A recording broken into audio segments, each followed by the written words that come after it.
All right, we're going to take a look at this Noah's Ark boat here.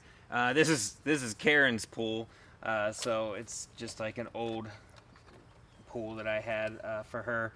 So most likely this will spray some whistle and sparks out the back, and then hopefully it'll move around a little bit. But we're about to see.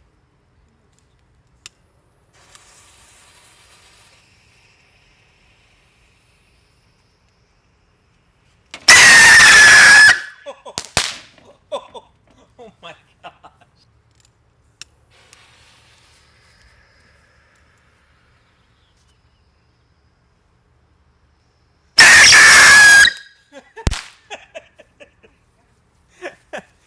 It is so loud, and it shoots out one crackle ball at the end.